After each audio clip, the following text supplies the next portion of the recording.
Being a teenager can sometimes feel a real struggle for young people. Your body is changing, the pressure of school and exams are increasing, and it can often seem that the balancing act of life is becoming more of a challenge.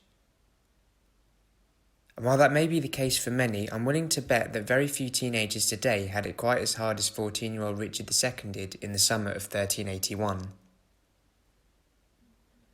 Aside from the hardship of being a ruler as it was back then, in that particular year, young Richard had the threat of one of the largest revolts in English history on his hands.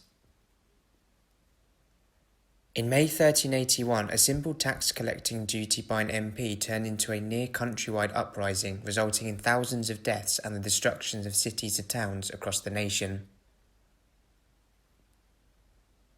Today, we're rewinding back the clocks to the infamous Peasants' Revolt of 1381 and England's first real grip with mass uprising. The origins of the Peasants' Revolt can be traced back to two significant events earlier in the 14th century.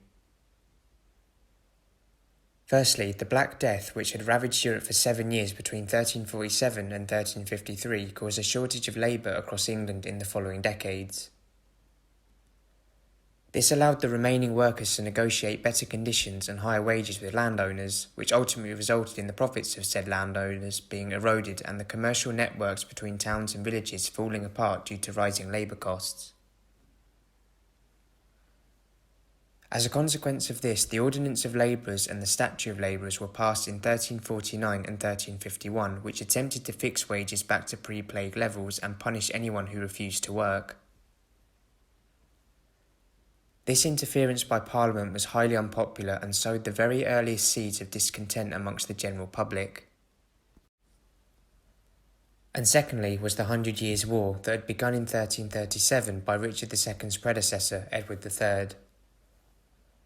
As the years of the war trundled on, England found itself in the precarious position of suffering defeat after defeat to the French and struggling economically. The enormous costs meant that a poll tax was introduced in 1377, shortly before Edward's death. This tax was set initially at 4 pence per person, but later increased to 12 pence per person by late 1380. And by this time, discontentment was reaching breaking point, and many local people in southeast England began evading the tax by refusing to register.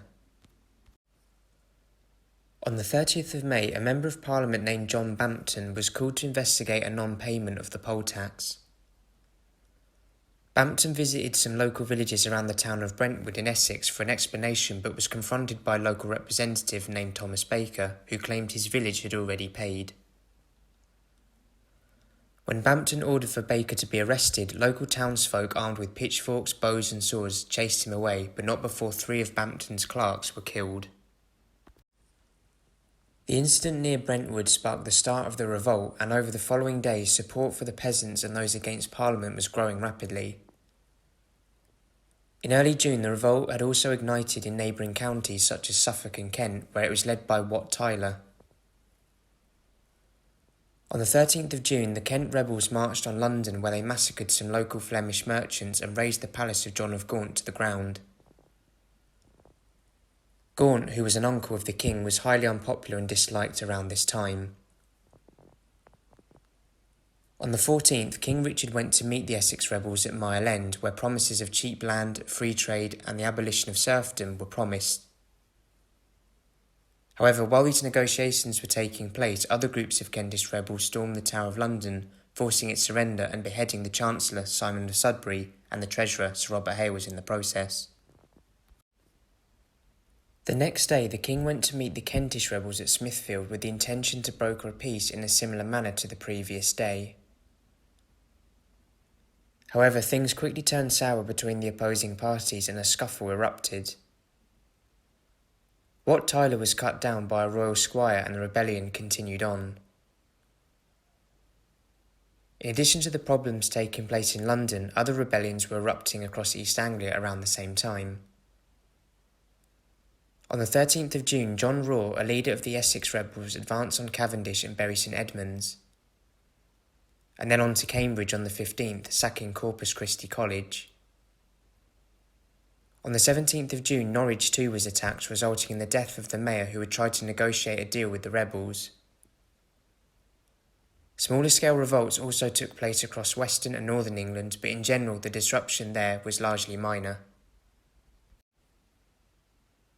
The final major confrontation in the Peasants' Revolt took place at North Walsham on either the 25th or the 26th of June between a large group of rebellious peasants and the army of Henry Despenser.